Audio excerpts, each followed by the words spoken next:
nigga, you don't know what it took to get here. Can't hit the block without the shine, what it took to get here. Stand down, hard time, what it took to get here. What is good with my YouTube family? It is your boy Jerry, man, and I'm coming back at y'all with another reaction video on today, man. And today we're reacting to an ESPN clip. Alright, it's like 9 minutes, a little segment. You know how that shit go. Title of it is JJ Redick and Stephen A. spar over 76ers dire need to win a championship. This is from NBA Countdown, by the way. How I feel about like just the title real quick. I'm gonna just throw it in there because it is my fucking reaction. I feel like it is time. I'm so sick of seeing these niggas, the 76ers be up there and not do shit. I really am. And I'm not gonna lie to you. I be seeing the Bucks doing shit. They won a championship. Celtics got to the finals. I know they didn't get the shit done, but they got there. And I mean, they've done it on multiple occasions. They think they got like 16 of them bitches, if I'm not mistaken. So when it comes to Philly, my nigga, you know what I'm saying? This all I can do with y'all niggas. I can say accolades for Milwaukee and the Boston, but when it comes to y'all, we ain't seen y'all on shit since AI for real. You know what I'm saying? In the finals, bro. Am I tripping, y'all? Anyway, we're gonna go ahead and get into this video and see what Stephen A. and JJ Redick is talking about, my nigga. Let's go. Nuggets, they've been knocking at the door for a while. We've seen Jokic. He's a two-time league MVP. He's in line to potentially win a third. Jamal Murray has gotten back healthy. Michael Porter's got back healthy. We don't know how long that's going to last. We see the elevation of Aaron Gordon. We are pleased with that. You don't know how long that's going to last. It's you just look around. I was struggling, guys, between them and Memphis, wondering which team to look at here and just saying to myself, who misses their window? If they don't win this year, with the other teams that exist, it's probably not going to happen. And for some reason, I come to the conclusion that it's the Denver Nuggets. That's the team that I lean towards thinking that way about, guys. I like it. Jalen? Dire need means Stephen A. gonna be talking about it on First Take. It means Greeny gonna be talking about it with us on Get Up. Dire need is the Philadelphia 76ers. Ooh. Because if they don't make it to the conference finals, the NBA finals, and possibly win it all, guess what might happen? They're probably going to change their general manager in Daryl Morey. They're probably going to fire their coach in Doc Rivers. And James Harden may actually leave. And remember something, Stephen A., you didn't like called the process? Well, when LeBron James left the East, let me tell you something. The Raptors, the Heat, the Bucks, and the Celtics have all won the East, while great player Joel Embiid has had to stand back and watch. My answer is the Philadelphia 76ers. I like that one too. JJ, what do you think? Well, I think this question could be interpreted a bunch of different ways, so I'm not going to tell Stephen A. that his answer was terrible, but it was a terrible answer. Look, some people may say the Phoenix Suns. Yeah, because here's the thing, bro. I don't see Denver. I don't see Denver just not contending next year if some shit. You know what I'm saying? I don't see no changes happen. I don't know, bro. The NBA can go so many ways, you know what I'm saying? So many different ways. So you really don't know. You really don't. We didn't know. Look me in my eye and tell me you knew KD was going to be on the Suns and Kyrie was going to be on the Mavs at the start of this season. You see what I'm saying? So we really don't fucking know who's in dire need of one. No, I do know. The 76ers need to win some shit, goddammit. No, yeah, they need to win some shit. Y'all is not off the hook. I don't know what the fuck y'all got going on, but come on, my nigga. We gonna get this shit back started. Fuck what I'm talking about. Here, I would disagree with that because Kevin Durant is locked in long-term, Devin Booker's locked in long-term, DeAndre Ayton is locked in long-term, and they have flexibility with Chris Paul's contract over the next season. The answer is the 76ers. To Jalen's point, in the NBA, there are consequences to not reaching expectations. There are consequences, and Jalen brought up those consequences. It's James Harden opting out.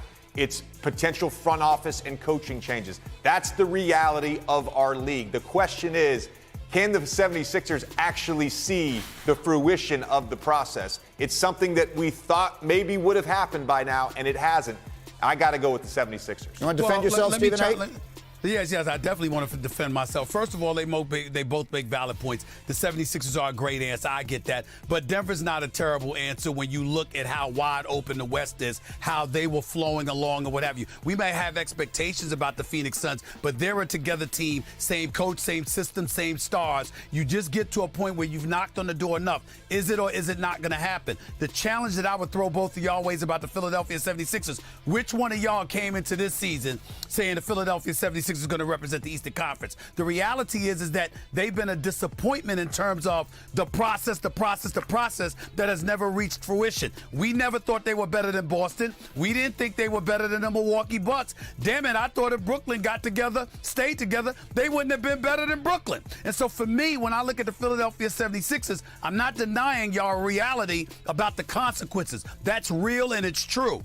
But none of us expect the Philadelphia 76ers to get to the NBA Finals because we've looked at Boston and Milwaukee at the very least as being superior to them.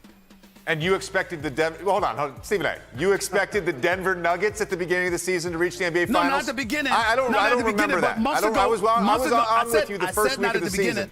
I said not at the beginning of the season. I said over the last couple of months, we absolutely have looked at Denver in that way. We've never looked at Philadelphia in that way, regardless of how they've looked, because they've never measured up to Boston and Milwaukee.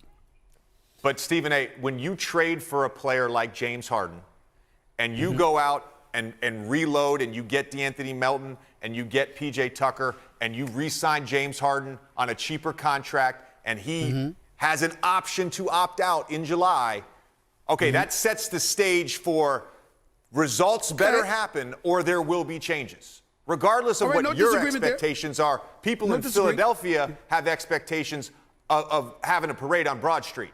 And also that is a lie. Now that's a lie. You know good and well maybe that's not a lie, sports JJ radio, Redick. because that they're is not just true. negative in Philadelphia. But No. The people in Philadelphia, they hope, but nobody's expecting a championship in Philadelphia. They hope. They're tired of waiting. But expectation, that is a very strong word for you, Mr. Duke graduate. You know better than that. There are no expectations of a parade in Philadelphia. You can stop that maybe for the Eagles. Not for the 76ers. No. They've been so close. I mean, they lost in the World. The Phillies lost in the World Series. The Eagles lost in the Super Bowl. We'll see how close the Sixers. So I've asked each of these gentlemen to pick out their favorite moments and teams from the first half of the year, and let's do it. Let's start with our favorite player to watch. Jalen Rose, who's been your favorite player to watch so far? I always wonder what it would be like if Marcus Haynes or Curly Neal of the Harlem Globetrotters played in the NBA. Kyrie Irving is giving me that.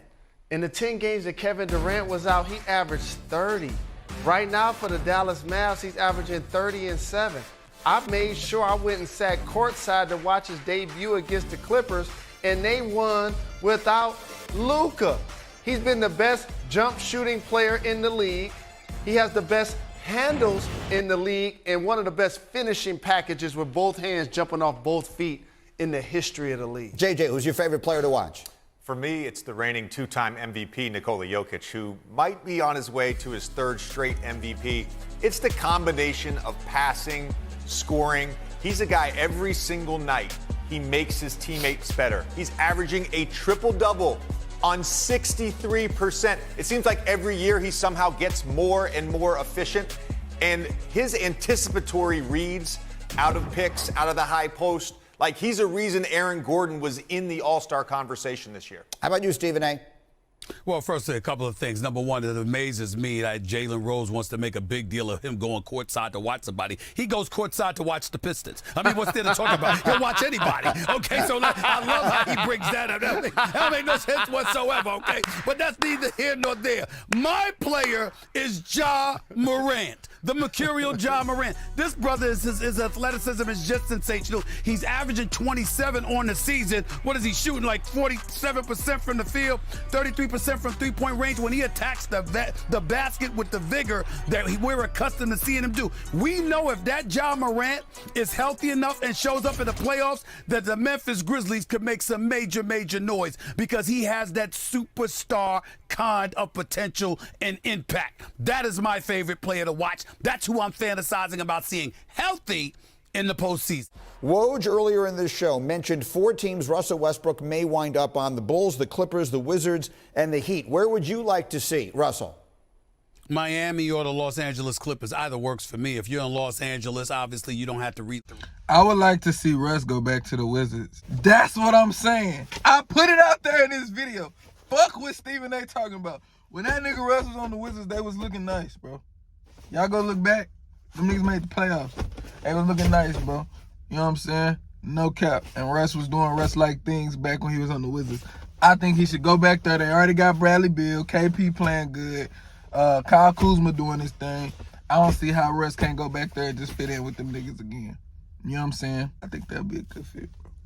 Locate. You can stay at home. You're playing for the other team, which was a better team than the Lakers this year anyway. And on top of it all, they've got championship expectations. That's the only reason why Kawhi Leonard and Paul George is relevant in anybody's mind at this particular juncture. We know what they can do. We know what they're capable of. You add Russell Westbrook to that mix, it could get very interesting. And Miami, Kyle Lowry's health has been up and down. You've got a guy like Jimmy Butler. You've got Bam Adebayo, Tyler Hero, and those brothers. You put an aggressive, athletic guard like Russell Westbrook into that mix, it could potentially cause some trouble within the Eastern Conference. I think it's clear it needs to be one of those two teams. It damn sure shouldn't be the Wizards. Let's get that out. Could he make a big difference, Jalen, you think, real quick? I don't like the fit with the Clippers personality-wise.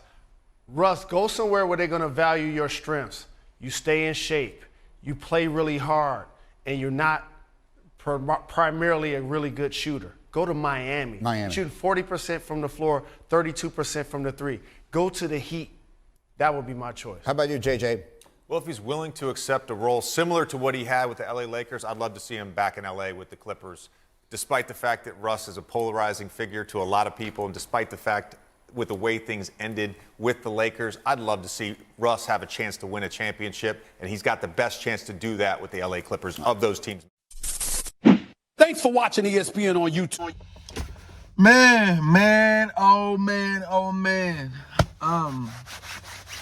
Where would y'all want to see Russ at? Y'all tell me in the comment section. And is the 76ers in dire need of winning the championship? Like I told y'all, nigga, I said yes. And I think that's what the fuck it is. I don't know why these niggas try to act like these niggas ain't been at this shit for years. I'm sick of seeing that shit. Change the topic, bro. Yeah, but if you like this video, make sure you hit the like button, subscribe, and turn on post notifications so you can see whenever a young nigga posts on this bitch. Comment other videos you want to see me react to. It's been your boy Jerry, and I'm out.